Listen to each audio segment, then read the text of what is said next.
నిన్న అసెంబ్లీలో మాట్లాడిన ఒక పాయింట్ ని కౌంటర్ చేసిండు అల్లు అర్జున్. ఏంటి అంటే ముఖ్యమంత్రి ఏమన్నాడు, ఒక పోలీస్ ఆఫీసర్ నాకు చెప్పిండు, ఆ ఏసీపీ ఆయన దగ్గరికి వెళ్ళి బయట ప్రమాదం జరిగింది, ఇన్సిడెంట్ జరిగింది, ఇది మీరు వెళ్ళిపోవాలి ఇక్కడి నుంచి అంటే ఆయన లేదు నేను సినిమా చూడడానికే ఉన్నాను, సినిమా చూస్తాను అని చెప్పిండు అని.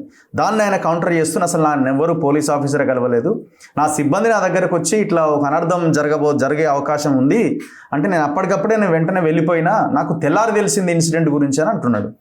నేనేం అడుగుతున్నా, అల్లు అర్జున్ గారు చెప్పిన మాటలోనే కాంట్రడిక్షన్ ఉంది కదా. నీకు మనిషి వచ్చేవాడో చెప్పిండు ఇక్కడ గొడవ అయిందని, లేకుంటే ఇన్సిడెంట్ జరిగిందని, వెళ్ళిపోయినావు నువ్వు ముందు సినిమాకి రావడం తప్పాడికి. నీ సినిమా అయినా కూడా మా జనంలోకి పోవడం, అభిమానులను ఇబ్బంది పెట్టడం తప్ప ఇంకోటి కాదు, నీకు బాధ్యత లేదు. ఆయన స్టేట్మెంట్లోనే నెక్స్ట్ డే అక్కడ సంఘటన జరిగిందని తెలిస్తే పోత ఏం సంఘటన జరిగింది, ఎవరికి ఇబ్బంది అయింది తెలుసుకునే బాధ్యత లేదా నీకు? నెక్స్ట్ డే తెలిసింది అనుకుందాం కాసేపు, నెక్స్ట్ డే వరకు తెలుసుకోకపోవడం అల్లు అర్జున్కు ఏ రకమైనటువంటి నైతిక విలువలు లేవు, బాధ్యత లేదని తెలియజేస్తా ఉంది. నెక్స్ట్ డే తెలిసిన తర్వాత స్పందించిన తీరే ఉన్నది. ఆ ఫ్యామిలీని కలుసుకునే ప్రయత్నం చేసినావా, ఓదార్చే ప్రయత్నం చేసినావా, అభిమానికి అండగా నిలబడే ప్రయత్నం చేసినావా, నేనున్నా అని భరోసా ఇచ్చే ప్రయత్నం చేసినావా, చనిపోయిన వాళ్ళని కనీసం వాళ్ళ కుటుంబం దగ్గరికి పోయే ప్రయత్నం చేసినావా?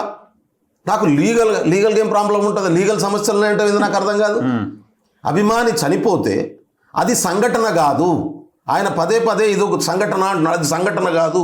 నువ్వు చేసిన తప్పు వల్ల ఒక మహిళ చచ్చిపోయింది, నువ్వు తీసుకున్న తప్పుడు నిర్ణయం వల్ల తొక్కిసలాట జరిగింది, నేను చట్టానికి అతీతునమనే అహంకారపూరితమైన నీ ఆలోచన దృక్పథం వల్ల అక్కడ నష్టం జరిగినటువంటి పరిస్థితి ఉంది. ఇది నేకే కాదు, చాలామంది సినిమా వాళ్ళకు ఉన్నటువంటి పరిస్థితి. వీళ్ళ బాడీ లాంగ్వేజ్లు, మాట్లాడుతున్నటువంటి తీరు, వ్యవహరిస్తున్నటువంటి తీరు, సమాజం పట్ల బాధ్యత లేనటువంటి తనం చాలా స్పష్టంగా కనబడుతుంది ఇన్స్టిట్యూట్ నుంచి. ఫాదర్ కూడా అంటున్నాడు, అడ్వకేట్ చెప్పిండు మాకు, మీరు క్వశ్చన్స్ అడగొద్దు మమ్మల్ని, మేమేం చెప్పాం ఇంతకంటే ఎక్కువగా. అంటే ఎవరో ఉద్దేశపూర్వకంగానే వీళ్ళు చేసినటువంటి తప్పును గైడ్ చేస్తూ ఇవాళ ముఖ్యమంత్రిని బదనాం చేయడం కోసం ప్రయత్నం చేస్తున్నట్టుగా ఉంది. ప్రాంప్ట్ చేస్తున్నారు, ఎవరు వెనక నుంచి రాసిస్తున్నారు. చాలా స్పష్టంగా చట్ట పద్ధతుల్లో జరగాల్సినటువంటి పని జరుగుతుంది. మీరు చేసినటువంటి తప్పు మామూలుది కాదు. నేను ఆయన అల్లు అర్జున్ గారు మాట్లాడినా, వాళ్ళ తండ్రి మాట్లాడినా ఏం మాట్లాడుతున్నారు?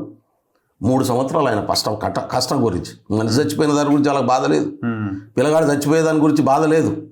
ఆయన ఫంక్షన్స్ చేయలేకపోతున్నాడట 15 రోజుల నుంచి, ఆయన గురించి దాని గురించి బాధ ఉంది. అసలు ఏమన్నా ఉన్నదా అసలు మాట్లాడేదానికి? వాళ్ళు ఏమైనా మనుషులేనా? ఇట్లా మనుషులు ప్రవర్తిస్తారా? మానవత్వం ఉన్నటువంటి వాళ్ళు ప్రవర్తిస్తారా? అయ్య కొడుకులకు ఇద్దరికి బుద్ధి లేదు, ఇద్దరికి బుద్ధి లేకుండా మాట్లాడుతున్నారు. నిన్న 15 రోజుల నుంచి 14 రోజుల నుంచి ఆయన కొడుకు మదన పడిపోతున్నాడట, ఫంక్షన్లు పోతలేడట, తిండి కూడా తింటలేడేమో, ఉపాసం ఉంటున్నాం 15 రోజుల నుంచి. ఆయన కూర్చొని మాట్లాడుతున్న బాడీ లాంగ్వేజ్ ఏంది, ఆయన మాట్లాడుతున్నటువంటి తీరేంది? ముందు ఆ కుటుంబం పట్ల ఈ రోజు కన్నా పొయ్యి ఎట్లా ఉండాలనేటది నేను అందుకనే అంటున్నా, ప్రజలు గుర్తించాలే. ఇటువంటి చిల్లర వాళ్ళ గాళ్ళ కోసమా మనం సినిమాలు చూసేది? ఇటువంటి వాళ్ళ సినిమాలు చూడాలన్నా మనం? ఇటువంటి వాళ్ళకి పైసలు ఇవ్వాలన్నా? 3,000 బిల్ 2,000 బిల్ కొంటారా? ఇటువంటి వాళ్ళ పాయింట్ ఒకటే, మరి మీరు టికెట్ రేట్లు ఎందుకు పెంచారు ఆయన అడగంగానే? అన్న బెనిఫిట్ షోకు ఇప్పుడు మా ప్రభుత్వం మీరు కూడా ఆలోచించాలి కదా. ఓ స్మగ్లింగ్ చేసే సినిమా, ఒక దొంగ సినిమా, అదొక మెసేజ్ లేదు, నా పాడు లేదు, ఇట్లాంటి సినిమాలకి నేషనల్ అవార్డు ఎట్లొస్తాయో ఎవరికి అర్థం కాదు. మీరు కూడా ఎందుకు అంటే కనీసం ఆలోచన మీరు చేయరా? 2 విషయాలు ఇక్కడ చాలా ఇంపార్టెంట్. మేము సినిమా పరిశ్రమకు వ్యతిరేకం కాదు. సినిమా పరిశ్రమ మీద కొన్ని వేల కుటుంబాలు ఆధారపడి జీవిస్తున్నటువంటి పరిస్థితి ఉంది. చాలామందికి ఎంప్లాయ్మెంట్ జనరేట్ చేస్తున్నటువంటి పరిస్థితి ఉంది. ఆ పరిశ్రమ నుంచి ఏదైనా రిక్వెస్ట్ వస్తే ప్రభుత్వం మిగతా వాళ్ళ పట్ల ఎట్లా వ్యవహరిస్తుందో ఈ సినిమా పట్ల కూడా అదే వ్యవహరించింది. కొన్ని సినిమాలు ఎక్కువ బడ్జెట్ పెట్టి తీస్తున్నటువంటి పరిస్థితి ఉంది. దాంతో ఏమవుతుందంటే ఆ రెవెన్యూ కలెక్షన్ కోసం కొంత మాకు వెసులుబాటు కావాలనే పద్ధతిలో ప్రభుత్వాలు అడుగుతుంటారు. అన్ని ప్రభుత్వాలు ఆ వెసులుబాటు కల్పిస్తున్నాయి. అయితే ఆ వెసులుబాటును సాకుగా చూయించి వ్యక్తిగత ప్రయోజనాల కోసం సమాజాన్ని విధ్వంసం చేస్తామంటే కుదరదు. మీరు చెప్పింది కూడా ఈ ప్రభుత్వం పునరాలోచించుకోవాల్సినటువంటి అవసరం ఉంది మా మీద కూడా. ఈ బెనిఫిట్ షోస్కు పర్మిషన్స్ ఇవ్వద్దు. నన్ను అడిగితే బెల్లయ్య నాయక్ నేను చెప్తా, ఈ ఆంధ్ర సంస్కృతి మన మీద ఎందుకు? ఈ సినిమా కల్చర్ అంతా ఆంధ్ర కల్చర్. ఇది ఏ తెలంగాణ హీరో ఉన్నాడు, ఏ తెలంగాణ సంస్కృతిని ప్రతిబింబిస్తున్నది, ఏ తెలంగాణ భాషతోని సినిమా హీరో మాట్లాడుతుండియాలా? ఈ తెలంగాణ సంస్కృతిని మొదటిదాకా అవమానం చేసిన వాళ్ళు కదా వీళ్ళంతా. ఇది ఆంధ్ర పునాదులు నొచ్చుతున్న సంస్కృతి కదా, మనం ఎందుకు ఎత్తుకోవాలి దీన్ని? నేను అంటున్న గద్దర్ గారి అవార్డు ప్రకటించిన తర్వాత, రాష్ట్ర ప్రభుత్వం అవార్డు గతంలో ఉమ్మడి రాష్ట్రం ఉన్నప్పుడు నంది అవార్డు ఉండేది, ఇప్పుడు గద్దర్ అవార్డుగా మారింది. గద్దర్ అవార్డుగా మారిన తర్వాత ఎవరైనా అప్రిషియేట్ చేసిరా? లేదు. అంటే గద్దర్ అనేటటువంటిది ఇవాళ 4 కోట్ల తెలంగాణ ప్రజల సాంస్కృతిక విలువలకు సింబల్. ఇక్కడ సంస్కృతి ఎట్లుంటుంది, సామాన్య జనం సంస్కృతి అనే దానికి గద్దర్ సింబల్. అది ప్రకటించిన తర్వాత ఒక ప్రెస్టీజియస్ అవార్డును ఈ ప్రభుత్వం ముందుకు వచ్చి ప్రకటించిన తర్వాత ఒకరిద్దరు ప్రశ్నలు మొదలైన తర్వాత చిరంజీవి గారు ఒకరిద్దరు ఏదో స్టేట్మెంట్ ఇచ్చినటువంటి పరిస్థితి ఉంది. వాళ్ళకి అది కూడా ఉంది. మా ఆంధ్ర అవార్డులే ఉండాలనే భావంతో ఉన్నటువంటి వాళ్ళు ఇక్కడ ఎందుకు ఇలా సంస్కృతి ఎందుకు ఎంకరేజ్ చేయాలి? ఇటువంటిది మేము కూడా ఆలోచించాల్సినటువంటి అవసరం ఉంది. నేను కూడా ముఖ్యమంత్రి గారి దృష్టికి తీసుకెళ్తా.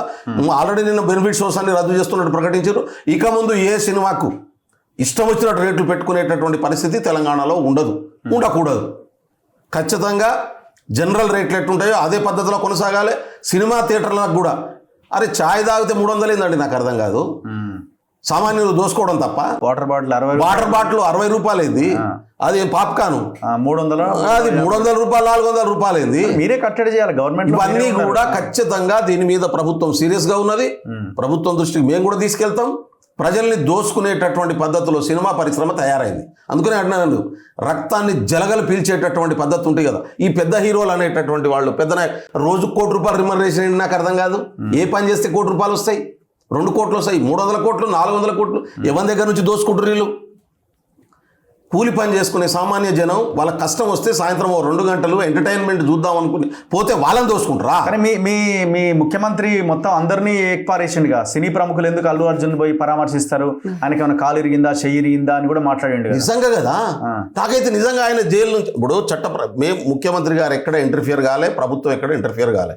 లీగల్గా ఎట్లయితే పోయిందో ఆ లీగల్ ప్రొసీజర్ ప్రకారమే సంఘటన జరిగిన 11 రోజుల తర్వాత దాంట్లో 11కో 12కో ఉన్నాడు ఈయన అల్లు అర్జున్. మిగతా వాళ్ళని అరెస్ట్ చేసిన తర్వాత అల్లు అర్జున్ కూడా చట్ట ప్రకారం చర్య తీసుకుంటారు. ఏదో ఆకాశం బద్దలైపోయినట్టు, భూమి ప్రకంపించిపోయినట్టు, భూకంపం వచ్చేసినటువంటి పద్ధతుల్లో లైన్ కట్టి ఈ రోజు వరకు అల్లు అర్జున్స్ ఇంటికి పోయి సినిమా వాళ్ళంతా పరామర్శిస్తున్నారు. వాళ్ళందరూ ఒక్కలన పోయి చనిపోయినటువంటి కుటుంబాన్ని పరామర్శించరా, కోమాలో ఉన్న పిల్లగాన్ని పరామర్శించరా? వీళ్ళు మనుషులేనా? వీళ్ళు అసలు ఇదేమన్నా స్పెషల్ కేటగిరీ అయ్యలేదేమన్నా? అందుకనే అంటున్నాను, మానవత్వం లేనటువంటి వాళ్ళ గురించా మనం ఆలోచించేది? ఇల్లు తీసే సినిమాలా మనం చూసేది? ప్రజల పట్ల సానుభూతి, గౌరవం లేనటువంటి వాళ్ళ పట్లన మనం వాళ్ళ సినిమా చూసేది? ఇటువంటి వాళ్ళని సినిమాలు చూడాల్సినటువంటి అవసరం ఉందా? ఇది తెలంగాణ సమాజం ఆలోచించాల్సినటువంటి అవసరం ఉంది. అలా వీళ్ళు అడ్డగోలుగా దోసుకునేటటువంటి దోపిడీ ఒక రకమైనటువంటి దోపిడీ దొంగల ముఠాగా తయారైనటువంటి పరిస్థితి ఉంది. వీళ్ళనా మనం ఎంకరేజ్ చేయాల్సింది? కళాకారుల పట్ల గౌరవం ఉంటుంది. అది కళల పట్ల, ప్రజల పట్ల ప్రేమ ఉండే కళాకారులు. ఇవాళ జై భీమ్ లాంటి సినిమాలు కూడా వచ్చినాయి. ఎంత అద్భుతమైనటువంటి సినిమాలు. భారత రాజ్యాంగం గొప్పతనం, చట్టంలో సమాజంలో ఉన్నటువంటి వైరుధ్యాన్ని పరిష్కరించే గొప్పతనం. ఒకప్పుడు తెలుగు సినిమాలో కూడా ఇటువంటి అద్భుతమైన సినిమాలు వచ్చినటువంటి, కళాఖండాలుగా వచ్చినటువంటి సినిమాలు ఉన్నాయి. బడిపంతులు ఎంత గొప్ప సినిమా. అందుకని నేనేమంటున్నా అంటే, ఏం సమాజానికి మెచ్చేస్తున్నా? దొంగలు తయారు కాండి మెసేజ్ ఇస్తారా పుష్ప నుంచి? ఎందుకు ఎంకరేజ్ చేయాలి ఇటువంటి వాళ్ళకు? కాబట్టి ఈ సినిమా తర్వాత, ఈ సంఘటన తర్వాత ఇవన్నీ ఆలోచించాల్సిన పరిస్థితి వస్తుంది. ఈ ఇన్సిడెంట్ నుంచి, వీళ్ళు వ్యవహరిస్తున్నటువంటి తీరు నుంచి, వాళ్ళ బాడీ లాంగ్వేజ్ నుంచి, వాళ్ళ ఆలోచన నుంచి, మేము మానవ అతీతులం, దైవాంశ సంభూతులం, మేము మాత్రమే స్పెషల్ కేటగిరీ అనే భావన